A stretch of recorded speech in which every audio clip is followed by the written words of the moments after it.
तो प्रभु श्री राम जी के पिता का नाम था दशरथ, दशरथ के पिता का नाम था अज के पिता का नाम था नाभाग, नाभाग के पिता का नाम था ययाति, ययाति के पिता का नाम था नहुष, नहुष के पिता का नाम था अम्बऋषि, अम्बऋषि के पिता का नाम था प्रशुश्रुक, प्रशुश्रुक के पिता का नाम था मरु, तो मरु के पिता का नाम था शिग्रक, शिग्रक के पिता का नाम था अग्निवर्ण, अग्निवर्ण के पिता का नाम था सुदर्शन, सुदर्शन के पिता का नाम था शंखन, शंखन के पिता का नाम था प्रवड्ड, प्रवड्ड के पिता का नाम था अंशुमन, अंशुमन के पिता का नाम था दिलीप,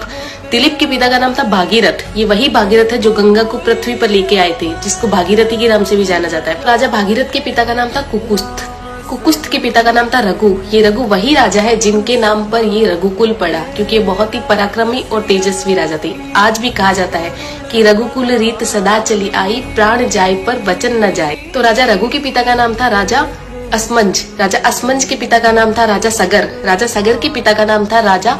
असित, राजा असित के पिता का नाम था राजा भरत, राजा भरत के पिता का नाम था ध्रुव संधि, राजा ध्रुव संधि के पिता का नाम था राजा सुसंधि, राजा सुसंधि के पिता का नाम था राजा मानधाता, मानधाता के पिता का नाम था युवानाश्री, युवानाश्री के पिता का नाम था दुंदुमार, दुंदुमार के पिता का नाम था त्रिशंकु, राजा त्रिशंकु के पिता का नाम था राजा पृथु, राजा पृथु के पिता का नाम था अंडरण्य, अंडरण्य के पिता का नाम था राजा बाण, राजा बाण के पिता का नाम था विवस्वान, राजा विवस्वान के पिता का नाम था राजा मनु, राजा मनु के पिता का नाम था